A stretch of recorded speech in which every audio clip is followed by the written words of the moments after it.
या स्वराज्याचे छत्रपती श्री संभाजी महाराज हे आपल्या मावळ्यांच्या भेटीला आले आणि हे मावळे आपल्या राजांना मुजरा करणार नाहीत हे या हिंदवी स्वराज्यामध्ये शक्य आहे का?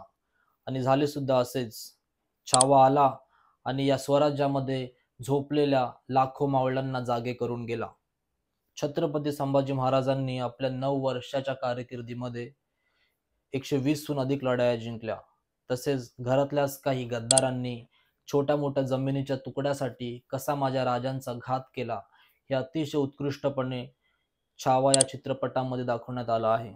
आणि याबद्दलच थोडक्यात या व्हिडिओमध्ये आपण चर्चा करणार आहोत. नमस्कार, राम राम, जय भीम सर्वांना. माझं नाव प्रतीक वाघमारे आणि तुम्ही बघत आहात माझा यूट्यूब चॅनल मित्रा. या स्वराज्याचे धाकले धनी छत्रपती संभाजी महाराज यांच्या आयुष्यावरती आधारित छावा हा चित्रपट आपल्या भेटीला आला आणि पहिल्यांदाच संभाजी महाराज यांच्या आयुष्यावरती आधारित चित्रपट इतक्या मोठ्या पडद्यावर पद्धतशीरपणे पाहायला मिळाला. आणि यासाठीच तुम्ही आणि मी सुद्धा या चित्रपटाचे निर्माते श्री लक्ष्मण उतेकर यांचे आभार मानले पाहिजेत. कारण त्यांच्या या हिमतीमुळे आपल्याला त्या गद्दार कान्होजी शिर्के आणि त्या छक्क्या औरंगजेबाची लायकी समजली.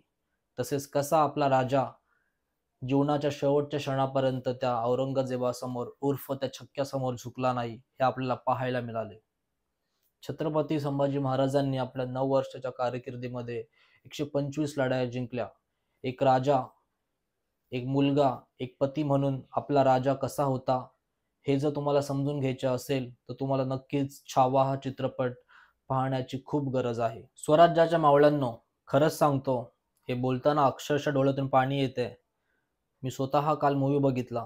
त्या मूवीमध्ये एक सीन आहे, ज्या सीनमध्ये ते भाडखाऊ शिर्के माझ्या राजांसोबत गद्दारी करतात आणि त्यांना म्हणजेच छत्रपती संभाजी महाराजांना संगमेश्वरमध्ये अटक होते.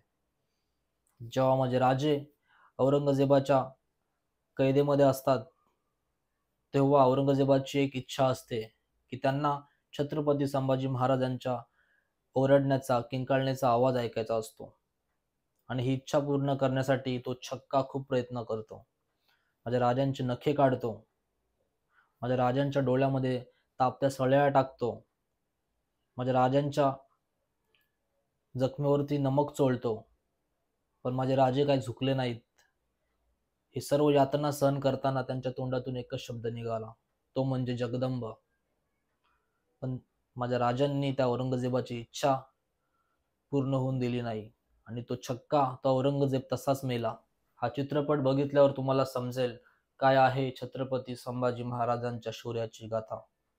या उभ्या महाराष्ट्रातला असा प्रत्येक व्यक्ती ज्याच्या रक्तामध्ये अजूनही महाराज वाहत आहेत, या महाराष्ट्रातला असा प्रत्येक मावळा ज्याच्या डोळ्यांमध्ये अजूनही हिंदवी स्वराज्याचं स्वप्न ताजं आहे, अशा प्रत्येक माणसाने छावा हा चित्रपट बघायला हवा.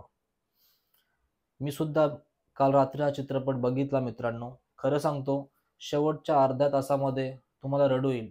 मी सुद्धा रडलो, तुमच्या अंगावरती काटा येईल. पण तरी सुद्धा हा चित्रपट बघा, कारण हा चित्रपट बघितल्यावर तुम्हाला आणि महाराष्ट्राच्या आणि या देशाच्या येणाऱ्या पिढीला समजेल की छत्रपती संभाजी महाराज आणि छत्रपती शिवाजी महाराज यांनी आपल्यासाठी काय केलं आहे, याची अधिक चांगली जाणीव तुम्हाला होईल. ही व्हिडिओ अशा लोकांना नक्की पाठवा जे अजून सुद्धा हम दोनो भाई भाई या भावनेमध्ये जगतात. मित्रांनो, ही व्हिडिओ आवडली असेल तर नक्की लाईक करा. तुम्हाला छावा या चित्रपटाबद्दल काय वाटतं, तुम्हाला छत्रपती संभाजी महाराजांच्या आयुष्याबद्दल काय वाटतं हे नक्की खाली कमेंट करून सांगा. आणि भविष्यामध्ये अशाच माहितीपूर्ण व्हिडिओ बघण्यासाठी तुमच्या व्हिडिओच्या खाली जे सबस्क्राईबचं बटन आहे ते दाबा आणि मित्राच्या यूट्यूब चॅनलला नक्की सबस्क्राईब करा. धन्यवाद.